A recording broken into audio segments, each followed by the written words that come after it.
dans le miroir, alors, il installe le dispositif maintenant du miroir plan, qui est ici. Je vais bien ici. Il va développer ça. Tout ça va se développer petit à petit dans son enseignement. J'en reviendrai par virage de temps en temps, comme ça, pour arriver ici, là, ici. Et ça, c'est le moment du stade du miroir. Il suffit d'aller sur Internet, taper stade du miroir, vous allez voir plein de petits films où c'est absolument une description exacte de ce que dit Lacan. L'enfant jubile devant le miroir. Parce que quand un enfant naît, il doit non seulement conquérir le langage, mais en plus de ça, il doit conquérir son corps. Il doit se fabriquer un corps, voilà. Comme ceux qui vont dans les salles faire de la musculation, des choses comme ça. Ça se passe toute la vie. Et on sait que ça a un effet sur le corps, et que c'est pas par hasard que les philosophes grecs allaient au gymnase tous les matins. Comme ça, ils pouvaient penser de toute façon. Ils ne sont pas encombrés, ils ont un corps qui peut penser. Quand on est trop fatigué, on ne pense pas, on dort. C'est comme ça. Donc, cette histoire-là, c'est très important à comprendre, parce que l'apprentissage qui va se situer à partir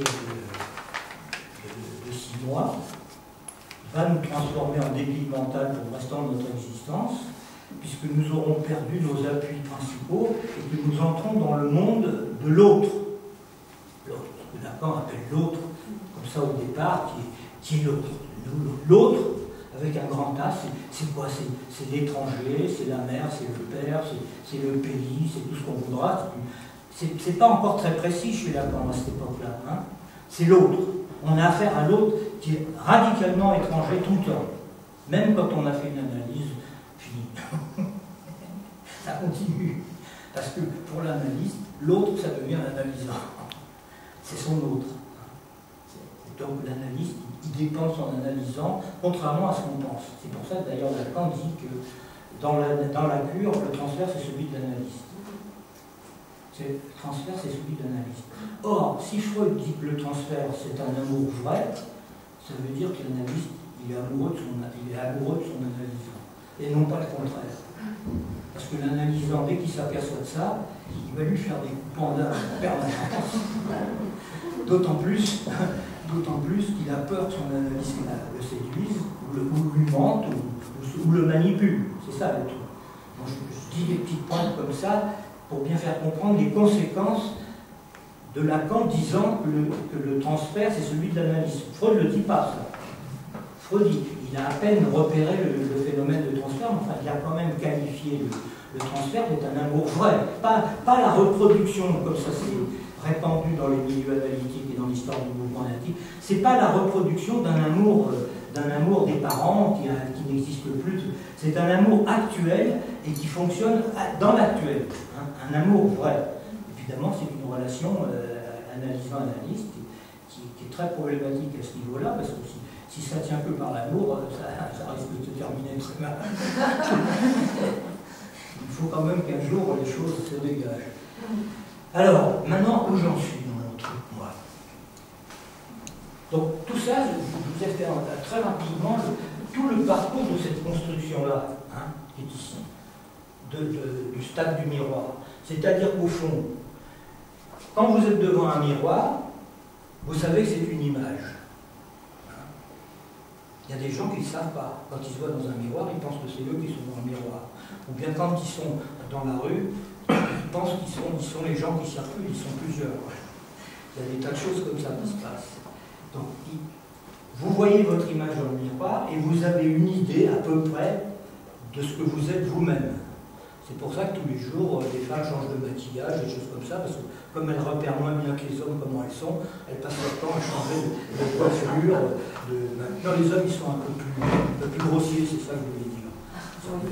Les femmes sont plus raffinées et elles espèrent changer de tenue pour tromper l'autre, en gros, c'est ça. Elles ont rencontré un mec dans la rue comme ça par hasard, elles se disent, tiens, il me plaît celui-là, je vais tâcher de le séduire, mais comment je vais faire? J'ai l'impression qu'il aime bien les blondes, donc elles se font décolorer. Pas toutes, il y en a qui font ça. Pour vous expliquer comment, c'est pas simple tout ça. Et puis en plus de ça, c'est structuré par la parole. C'est-à-dire, au fond, l'image, c'est une image, mais ce n'est pas une image pure, c'est pas que de l'imaginaire pur, c'est une image nouée par le langage. Et qu'est-ce que vous voyez apparaître là? Vous avez le réel du corps, dans sa présence animale, c'est comme ça qu'on en parle nous. Hein. Le premier réel dont parle Lacan, c'est celui-là, le réel du corps dans sa présence animale. Des animaux, voilà. Et ensuite, c'est repris par l'image, donc l'enfant, il faut qu'il conquiert son corps, c'est-à-dire, c'est pour ça que le stade du miroir est un moment où l'enfant se dresse devant le miroir, il se met debout. Et puis, la mère est derrière lui, et elle l'encourage, ou elle rigole. Il y a des scènes comme ça hein, sur les vidéos qu'on voit sur Internet. Hein. C'est absolument frappant. Les animaux, ça ne se passe pas comme ça. Quand un chat passe devant un miroir, il voit l'autre chat, il s'envoie comme ça. C'est très rare de voir des... Il y a quand même des animaux qui de temps en temps viennent regarder ce qui se passe, mais ça ne va pas plus loin. Tandis que nous, on est là, et ce moment-là du miroir, donc je vous ai dit qui se produit, enfin comment je veux dire ça, qui s'installe ou qui se fixe, je ne sais pas. C'est un moment fécond où l'enfant va appréhender son corps, c'est-à-dire il va pouvoir se mettre debout et il va pouvoir marcher. Parce qu'au début, il marche à quatre pattes, et puis après, il peut se mettre debout, encouragé par la mère. Et si le père n'est pas gentil avec son enfant, ben il a du mal à se mettre debout, il marche la tête baissée toute sa vie, parce qu'on lui a dit des pressions sur lui-même, il est très malheureux, il n'a pas confiance en lui. Donc il faut encourager les enfants le plus tôt possible, il faut qu'ils puissent avancer dans la vie.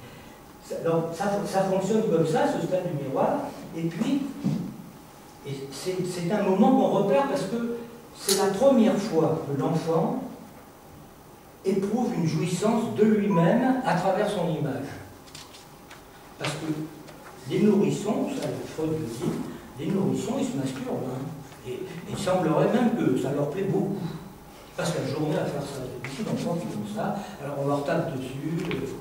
La mère, elle donne un bain à son garçon, il bande comme un cerf, elle lui fout le jet d'eau froid pour que ça s'arrête, il se passe des trucs comme ça. Mais c'est l'acquisition du corps, mais un corps qui n'est plus le corps dans sa présence animale. On est en fait, on est des animaux malades, les hommes sont des animaux malades. Parce que notre corps est colonisé par la langue, par le langage, et c'est par la langue que la jouissance du corps va être animée. Ce n'est plus, comme chez l'animal, une pure sensation corporelle. Pour nous, c'est compliqué à cause de ça. Alors là, j'en suis à ce moment-là. Là, on arrive au stade du miroir. Donc à partir à 18 mois, l'enfant c'est fini. Il passe à autre chose. Alors pendant toute cette période, disons les 6 premiers mois, l'enfant donc il est en relation privilégiée avec sa mère et il a affaire à la lalation. Hein. Il fait la mère elle fait la, puis petit à petit, des mots apparaissent. Ça, c'est la lalation, une imprégnation du corps. Donc on ne sait pas du tout. D'abord, on ne sait pas d'où vient le langage, mais il vient de l'extérieur, depuis toujours en plus. Et il sera là, quand on sera mort, il sera toujours là. Qu'est-ce que c'est que le langage? On ne sait pas très bien ce que c'est. Hein.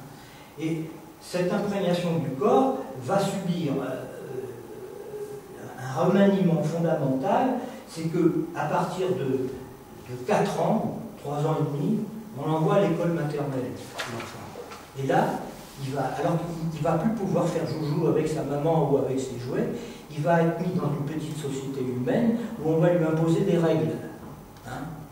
Tu dois te tenir bien à table, tu dois manger à la cantine, tu ne fais pas caca par terre, tous ces trucs-là, il va donc être pris dans l'étau, alors vraiment du langage. Avant, ce n'était pas le langage. Avant, c'est ce que Lacan appelle la langue, qu'il écrit en un seul mot, la langue, la lalation, la. C'est pour ça que Lacan a inventé tellement de néologismes. On en avait recensé à l'époque 789, vous l'avez sur le disque, il semblerait qu'il y en ait 1100. Mais il n'est pas certain que ça passera dans la langue. Même le terme de par-lettre, que je trouve absolument génial, je ne suis pas sûr que ça passe dans la langue. Qu'est-ce qui restera des néologismes de Lacan? Pas grand-chose. Moi je le pense. D'autant plus que les analystes qu'on écoute actuellement dans les congrès, ils font jamais appel à ça. Jamais, jamais, jamais. Ils veulent vous donner des explications rationnelles de tous les trucs.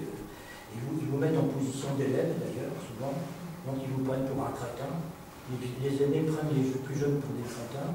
Et ça entretient une espèce de machine de pouvoir, la même que l'enfant a subie quand il est allé à l'école maternelle. Bon, et comme ça. Et puis, va arriver le moment où l'enfant, là, il était dans les 6 premiers mois, même peut-être les 2 premières années, en relation privilégiée avec la mère. C'est la mère mythique, bien sûr, toutes les mères ne sont pas comme ça. Il y a des pères qui peuvent être à la place de la mère, et puis il y a des gens qui adoptent des enfants qui peuvent avoir la même fonction, mais c'est la fonction maternelle. L'enfant, il était dans la vraie langue maternelle, ce qu'on appelle la langue maternelle, il va rentrer dans l'idiome de son pays. Autrement dit, il va falloir qu'il apprenne à écrire, il va falloir qu'il apprenne à lire, il va falloir qu'il apprenne l'orthographe, il va falloir qu'il apprenne la grammaire, et puis ensuite il va falloir qu'il raconte des événements qui ont vraiment été inscrits dans l'histoire. Il ne peut pas raconter n'importe quoi. Il ne peut pas faire équivaloir son rêve à ce qui va se passer dans la vie. Vous comprenez ça? C'est comme ça que ça se passe. Et on arrive à... Alors, la problématique qui se pose à ce niveau-là, c'est celle effectivement de ce qu'on appelle dans notre rude langage la castration. La castration. Alors tout le monde s'imagine que c'est de couper les zizi. C'est pas du tout ça. C'est pas du tout ça la castration. La castration, c'est l'acceptation qu'on est soumis aux mots de la langue commune. C'est ça la castration.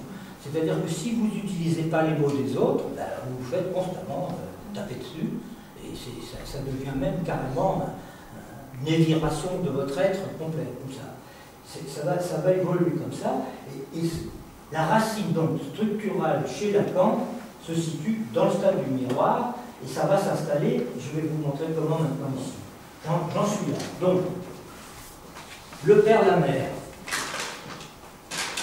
qui conçoivent un enfant, l'enfant qui vient au monde et qui vit, parce qu'il y a le désir, il est supporté par le désir des parents. Bon, il avance dans la vie, il commence à se confronter au miroir, et effectivement, il commence à faire la conquête de son corps, là, qui est là, et il est outillé pour se débrouiller dans l'existence avec ce matériel-là qui sera définitif. Il aura pratiquement, on n'apprend plus rien après. On peut faire des combinaisons, on peut manier des trucs, mais la base même de la structure, c'est 4-5 termes, c'est ça qui fait fonctionner tout. Ce qu'on appelle l'inconscient. Lacan découvre, Freud découvre l'inconscient. Alors, Freud n'a pas dit que l'inconscient est structuré comme un langage. Enfin, il y a des textes quand même qui montrent que quand il travaille avec ses patients, il intervient sur les signifiants. Il ne le sait pas parce que le terme de signifiant n'existe pas pour lui, le terme de structure non plus, mais Lacan repère dans son esquisse qu'il a étudié, qu'il a écrit en 1900 à peu près, dans ces eaux-là, au moment de la science de l'interprétation des rêves, a été découvert en 1945. Et Lacan a fait une lecture du texte pour montrer comment Freud, au fond de lui-même, il avait repéré ce qu'était la structure. Il fait une description qui est structurale, mais il n'a pas le mot. Hein.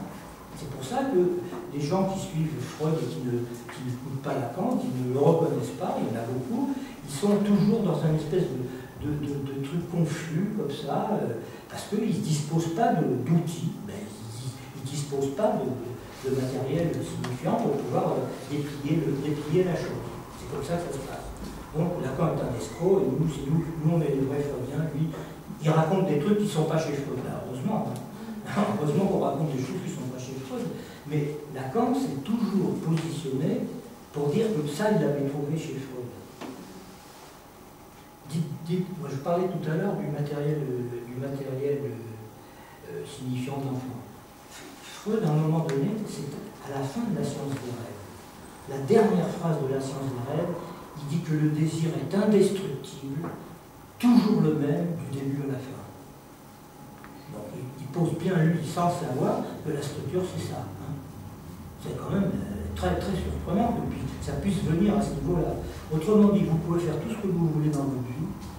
De toute façon, vous êtes conditionné par votre structure et vous agirez en fonction du désir indestructible qui vous habite.